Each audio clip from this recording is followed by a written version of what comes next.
selamat pagi pemirsa. Berita Padang hadir kembali hari ini bersama saya Adini dan sejumlah informasi telah kami siapkan untuk Anda. Berikut selengkapnya.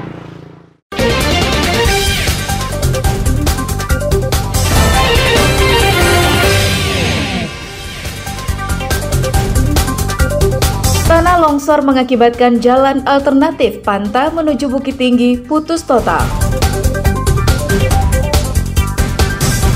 Tengah asyik konsumsi sabu-sabu, seorang pengedar dibekuk polisi. Seorang polisi beri kejutan di Hari Guru.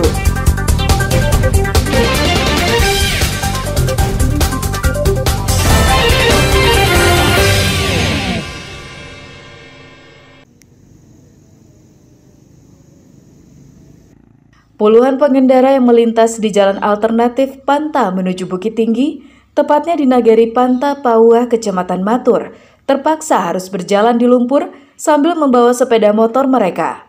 Pasalnya, bukit di salah satu ruas jalan longsor hingga menutupi badan jalan.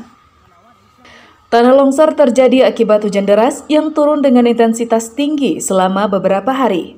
Bahkan sejumlah tiang listrik juga ikut roboh akibat tanah longsor tersebut. Warga hanya dapat melintas dengan berjalan kaki atau dengan sepeda motor yang dituntun meniti jalan yang sudah dipasangi papan. Kendaraan roda 4 tidak dapat melintas sama sekali. Banyak pengendara yang meminta bantuan pemuda setempat untuk menyeberangkan sepeda motornya dari arah Matur ke Bukit Tinggi. Jalur itu merupakan jalan alternatif tercepat untuk dilalui. Hal itu terpaksa dilakukan karena longsor ini luput dari perhatian pemerintah Kabupaten Agam, sehingga tak satupun alat berat dan petugas BPBD yang datang. Seperti yang dilakukan oleh Mona, seorang guru yang melintasi jalan itu 2 kali sehari. Iya, karena ini dekat nih pantai di sini tempat tinggalnya. Kalau jalan ini putus, jalannya kemana lagi? Sehari-harian di sebelah sini. Enggak, kalau ini putus kemana lagi, Bu? Oke, itu Koto Gadang.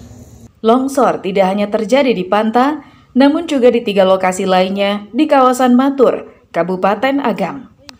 Dina Amrina melaporkan dari Kabupaten Agam.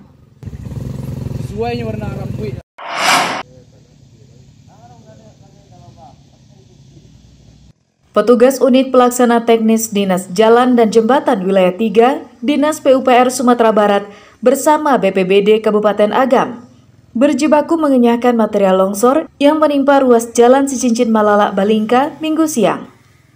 Tanah longsor terjadi sejak Jumat sore pekan silam akibat hujan deras yang melanda kawasan tersebut. Lokasinya di ruas Jalan Cicincin Malala Balingka, tepatnya di Jorong Limo Badak Nagari Malala Timur, Kecamatan Malala.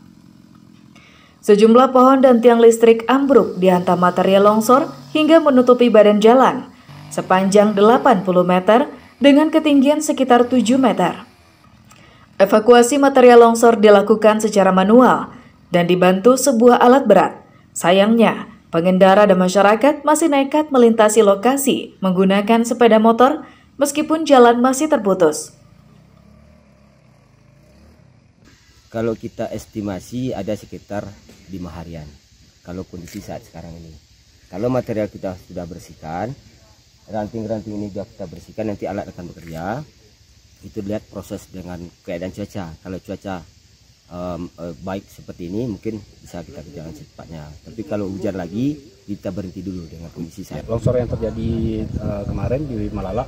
Jadi hari ini BPBD turun ke lokasi untuk membersihkan material pohon, memotong material pohon agar alat berat dari Dinas PUPR bisa melewati lokasi longsornya. Ada berapa petugas BPBD Agam yang turun? Saat ini kami ke lokasi 4 orang. Saking banyaknya material longsor dan terbatasnya peralatan, jalur ini baru akan dibuka pada Kamis mendatang setelah petugas berhasil mengevakuasi material longsor. Namun perkiraan tersebut besar kemungkinan tak bisa dicapai karena hujan masih mengguyur daerah itu secara berkala.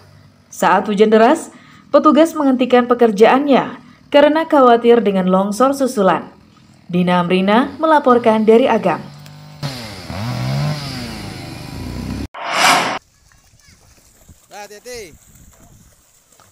Inilah video amatir saat tim gabungan mengevakuasi korban hanyut menggunakan perahu karet di Sungai Batang Masang, Pasaman, Sabtu pekan silam. Muhammad Cipta Suhada berusia 22 tahun ditemukan meninggal dunia di Nagari Binjai, Kecamatan Tigo Nagari, yang berjarak lebih dari 20 km dari lokasinya hanyut. Jumat siang, korban dan dua temannya memancing di Jorong Lunggua Batu, sekitar 10 km dari Bonjol. Sorenya, korban berenang menyeberangi Sungai Batang Masang untuk memasang pancing. Saat itu, korban menggunakan kantong plastik sebagai pelampung darurat karena debit air Sungai Batang Masang lebih tinggi dari biasanya. Setelah itu, korban kembali menyeberangi sungai untuk bergabung dengan dua temannya. Namun saat di tengah sungai, korban melepaskan pelampung daruratnya dan berenang bebas menuju tepian. Naas, korban tak bisa tiba di tepian, tapi justru hanyut terbawa arus. Teman korban yang melihat peristiwa itu tak bisa berbuat banyak karena derasnya arus Sungai Batang Masang. Namun demikian, mereka berdua menyusuri aliran sungai untuk mencari korban. Upaya tersebut dilakukan hingga pukul 8 malam. Karena tak berhasil, kehilangan itu dilaporkan ke Wali Jorong Padang Laweh. Sabtu pagi, tim SAR dari Posko SAR Pasaman Barat, polisi, dan tim SAR dari Federasi Arung Jeram Indonesia, daerah Sumatera Barat, mencari korban di sepanjang aliran Sungai Batang Masang. Dan pertama kali terlihat oleh warga masyarakat sekitar dan kemudian dievakuasi oleh tim yang berada di lapangan. Untuk tempat penemuan korban yaitu di Nagari Binjai, tempatnya di Siaya, Kecamatan Tigo Nagari, Kabupaten Pasaman, dengan korban MB. Setelah dievakuasi, korban dibawa ke puskesmas terdekat untuk divisum, dan setelah itu diserahkan ke keluarganya untuk dimakamkan. Safaatul Ulum melaporkan dari Pasaman Barat.